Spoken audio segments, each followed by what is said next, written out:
બારડોલી ખાતે બે ST bus અને ટ્રેક્ટર વચ્ચે ગંભીર અકસ્માત સર્જાયો। આ કરુણ ઘટનામાં ઘાયલ થયેલા 8 ઇજાગ્રસ્તોને તાત્કાલિક સારવાર અર્થે સુરતની સિવિલ ખસેડવામાં આવ્યા। હોસ્પિટલના સમગ્ર સ્ટાફ દ્વારા ઘાયલોની સારવાર માટે કમર કસીને કામ કરવામાં આવી રહ્યું છે।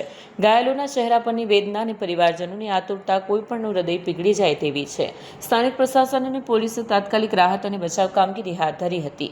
ઘટના સ્થળે દોડી આવેલા ગ્રામજનોએ પોતાના જીવ જોખમે ઘાયલોને બચાવવાનો પ્રયાસ કર્યો।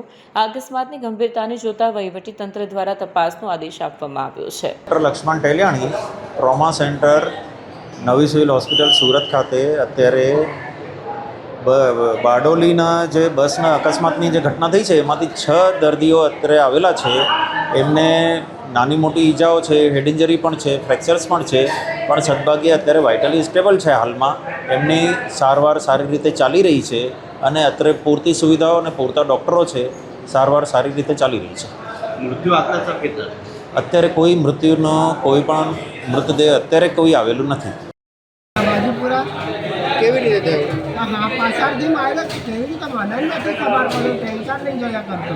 કેટલા જણા બસમાં હતા?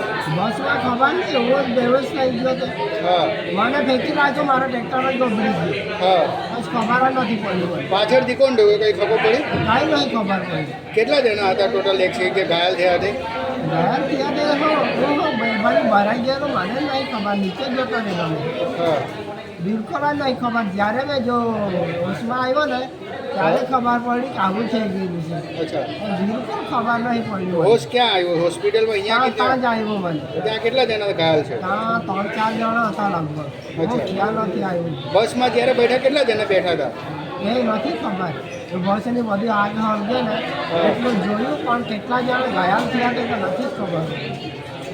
આપનું નામ શું છે? કિરીટ, ક્યાંથી ક્યાં જતા હતા? હું તો ત્યાં ટેન્કર લઈને પાણી છાંટું છું, કેમિકલ વાળું। હા. આપણે જો સોશિયલ ફેક્ટરી ખોલેલી છે ને હા. એ પાણી આપણે પૌધો જો છાંયો છે ને હા એ પણ ઝાડને એવા ત્યાં લઈને નાખી આવ્યો। ત્યાંથી અંશ હિન્દુ સાઈડ આપણે પાણી સાઈડથી મેં ભરવા જતો હતો। હવે પાછળથી મારે કેમ આવ્યું કંઈ નહીં ખબર પડી મને।